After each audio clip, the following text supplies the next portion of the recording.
नमस्ते साथीहरु, आजको यस भिडियोमा विशेष गरी हामीले मोबाइलबाट सजिलै तरिकाले पुलिस क्लियरेन्स रिपोर्ट कसरी बनाउने भनेर तपाईलाई म सानो ट्युटोरियल भिडियो लिएर आइपुगिसकेको छु। हामी विदेश जाँदै छौं भने हैन अथवा नेपालमा पनि कुनै पनि कामको लागि हामीले पुलिस रिपोर्ट खोज्ने गर्दछ र आजको यस भिडियोमा हामीले मोबाइलबाट सजिलै तरिकाले पुलिस रिपोर्ट कसरी बनाउन सकिन्छ भनेर तपाईलाई म सानो ट्युटोरियल दिन गइरहेको छु।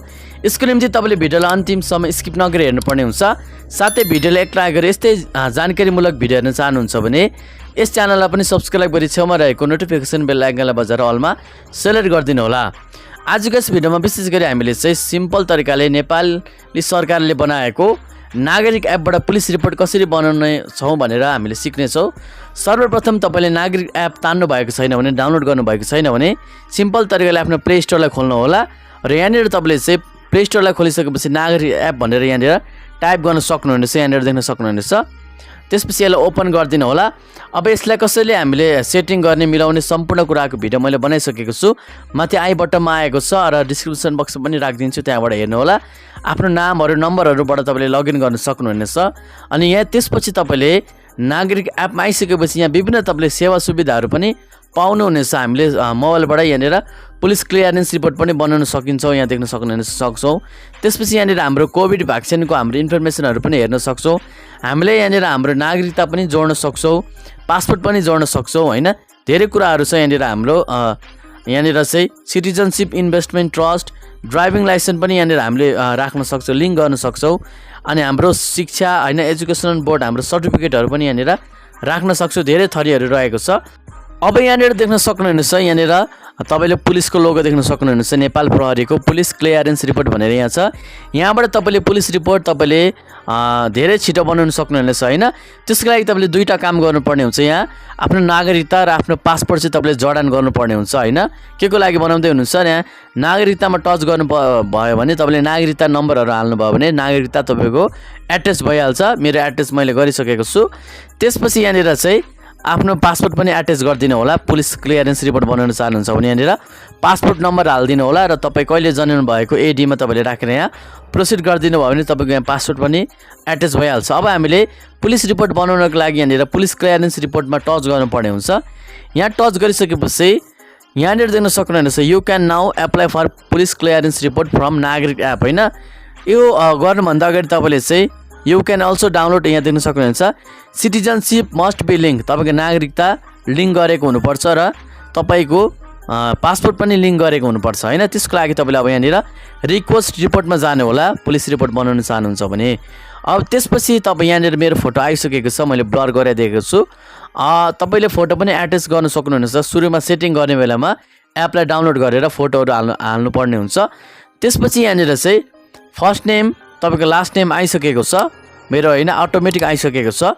त्यसपछि यहाँनिर जेन्डर मेल हैन, तपाईले मेल हो कि फिमेल त्यो तपाईले यहाँनिर चुज गरिदिनु होला हैन। जस्तै मेरो मेल राखिसकेको छु। अब त्यसपछि यहाँ डेट अफ बर्थ तपाईले बीएस र एडी मा दुईटैमा तपाईले यहाँनिर राख्नुपर्ने हुन्छ हैन। दुईटै बर्थ डेट राखिदिनु होला। त्यसपछि यहाँनिर इन्क्लुड स्पाउस नेम भनेको छ, तपाईले विवाह गर्नुभएको छ भने तपाईको श्रीमतीको नाम यहाँनिर टिक लाउनु पर्ने हुन्छ। त्यसपछि आफ्नो श्रीमतीको फुल नेम राखिदिनु होला। यहाँ माथि देख्न सक्नुहुनेछ नागरिकतामा जे छ। त्यसपछि सर्टिफिकेट इस्यु डेट भनेको तपाईहरुले आफ्नो म्यारेज सर्टिफिकेट कुन दिन बनाउनु भएको त्यस दिन त्यो तपाईको मिति यहाँनिर राख्नुपर्ने हुन्छ, सर्टिफिकेटको पछाडी हुन्छ। त्यसपछि यहाँनिर तपाईले आफ्नो सर्टिफिकेट म्यारेज सर्टिफिकेट तपाईहरुको विवाह दर्ताको प्रमाणपत्रको फोटो यहाँनिर तपाईले अपलोड गर्नुपर्ने हुन्छ यदि तपाईले विवाह गर्नुभएको छ त्यो खण्डमा हैन। यदि छैन भने यहाँ अन्टी गरिदिनु होला हैन, यहाँ देख्न सक्नुहुनेछ। अब त्यसपछि यहाँ तपाईले आफ्नो फादरको नाम राख्नुपर्ने हुन्छ, आमा बुवाको नाम राखिदिनु होला, भर्दिनु होला तपाईहरुको नागरिकतामा जे छ त्यही। अनि त्यसपछि यहाँनिर नागरिकताको विवरण यहाँनिर आइरहेको छ, यो अटोमेटिक आएको छ। जब हामीले नागरिकता यस एपमा एट्याच गर्छौं तब यहाँनिर अटोमेटिक आउँछ। नागरिकताको विवरण यहाँ आइसकेको छ। अब तपाईले यहाँनिर प्रपोज भनेको छ, तपाईले यहाँ देख्न सक्नुहुनेछ। प्रपोजमा गएर चाहिँ उद्देश्य के को लागि तपाईले बनाउन चाहनुहुन्छ, भिजा प्रपोजको लागि हो कि भिजा प्रपोजको लागि होइन। यदि तपाई विदेश जाँदै हुनुहुन्छ विदेशको लागि बनाउनुहुन्छ भने यहाँनिर भिजा प्रपोजमा टिक गरिदिनु होला। यदि भिजा प्रपोजको लागि होइन भने not for a visa purpose गरिदिनु होला हैन। त्यसपछि अलिकति तल आउनु भयो भने यहाँनिर पर्मानेन्ट एड्रेस भनेको छ, तपाईको थाई ठेगाना कहाँ हो, तपाईले नागरिकता कहाँबाट बनाउनु भएको त्यो सम्पूर्ण कुरा यहाँनिर भर्नुपर्ने हुन्छ। पहिला सुरु तपाईँले यहाँ डिस्ट्रिक्ट भन्नुपर्ने हुन्छ यहाँनिर। त्यसपछि म्युनिसिपालिटी गाविस हो कि तपाईँको नगरपालिका हो होइन, त्यो तपाईँले यहाँनिर चुज गर्नुपर्ने हुन्छ। यी देख्न सक्नुहुनेछ यहाँनिर तपाईँको डिस्ट्रिक्ट हालिसकेपछि त्यो जिल्लामा कुन कुन नगरपालिका छ त्यो सबै नगरपालिकाहरू यहाँनिर हामीले पाउन सक्छौँ। जस्तै हाम्रो चाहिँ यहाँ मैले राखिसकेको छु, वार्ड नम्बर राखिदिनु होला। वार्ड नम्बर राखिदिइसकेपछि तपाईँले स्ट्रिट एड्रेस भनेको छ, यो भनेको तपाईँको टोल कहाँ हो होइन, त्यो टोलको नाम तपाईँले यहाँनिर राखिदिनु होला। टोलको नाम राखिदिइसकेपछि टोलको नाम राख्नु होला। त्यसपछि करेन्ट एड्रेस तपाईँ अहिले टेम्पोरेरी रूपमा कहाँ बसिराख्नु भएको छ हाल, त्यो तपाईँले यहाँनिर राख्नुपर्ने हुन्छ होइन। काठमाडौँ बस्दै हुनुहुन्छ कि कुन ठाउँ बस्दै हुनुहुन्छ त्यो तपाईँले यहाँनिर राखिदिनु पर्ने हुन्छ। त्यसपछि त्यस ठाउँको पनि तपाईँको नगरपालिका कुन रहेको छ त्यो तपाईँले यहाँनिर चुज गर्नुपर्ने हुन्छ। अब त्यसपछि यहाँनिर वार्ड नम्बर कतिमा बस्दै हुनुहुन्छ त्यो पनि चुज गरिदिनु होला। त्यसपछि यहाँनिर चाहिँ स्ट्रिट एड्रेस भनेको छ हाल तपाईँ कुन टोलमा बस्दै हुनुहुन्छ त्यो पनि यहाँनिर लेखिदिनु होला। अब कुरा आयो इम्पोर्टेन्ट, यहाँ तपाईँ अलिकति तल आउनुभयो भने यहाँनिर तपाईँले एउटा प्रश्न सोध्छ सेल्फ डिक्लेरेसनको do you have any criminal history भनेको छ होइन।